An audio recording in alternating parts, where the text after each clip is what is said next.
তো হ্যালো বন্ধুরা, এটা আমাদের ফার্স্ট ইউটিউব চ্যানেলের ফার্স্ট ভিডিও। তো আমাদের যেটা নিয়ে ভিডিও করছি সেটা হচ্ছে আমরা সর্বমঙ্গলা মন্দিরে ভোগ খেতে এসেছি। এখানে খালা পোড়া মানে প্রচুর প্রচুর ফেমাস, দূর দূরান্ত থেকে খেতে আসে। তো আমাদের এটা শান্তিনাথ বাবার মন্দির।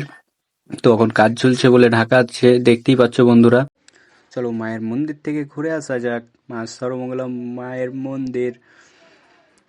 তো দেখতেই পাচ্ছ বন্ধুরা, সব সামনে দাঁড়িয়ে আছে মায়ের দর্শন পাওয়ার জন্য। এখানে প্রচুর পরিমাণে আজ ভিড় নেই বেশি। তো মা সর্বমঙ্গলা মন্দিরে দেখতেই পাচ্ছ বন্ধুরা। তো এটা আমাদের মা সর্বমঙ্গলা মন্দির। তো সবাই বসে গেছে, দেখতেই পাচ্ছ বন্ধুরা। এখানে সব ভোগ রাখা আছে, সবাইকে দেয়া হবে। তো সবাই বসে গেছে, তো আমরাকেও বসতে হবে। এই পর্যন্ত বন্ধুরা, এইটুকু ছিল ভিডিও। তো পরের ভিডিও দেখা হচ্ছে। ভালো লাগলে লাইক কমেন্ট শেয়ার। তো বন্ধুরা, ভালো লাগলে লাইক কমেন্ট শেয়ার।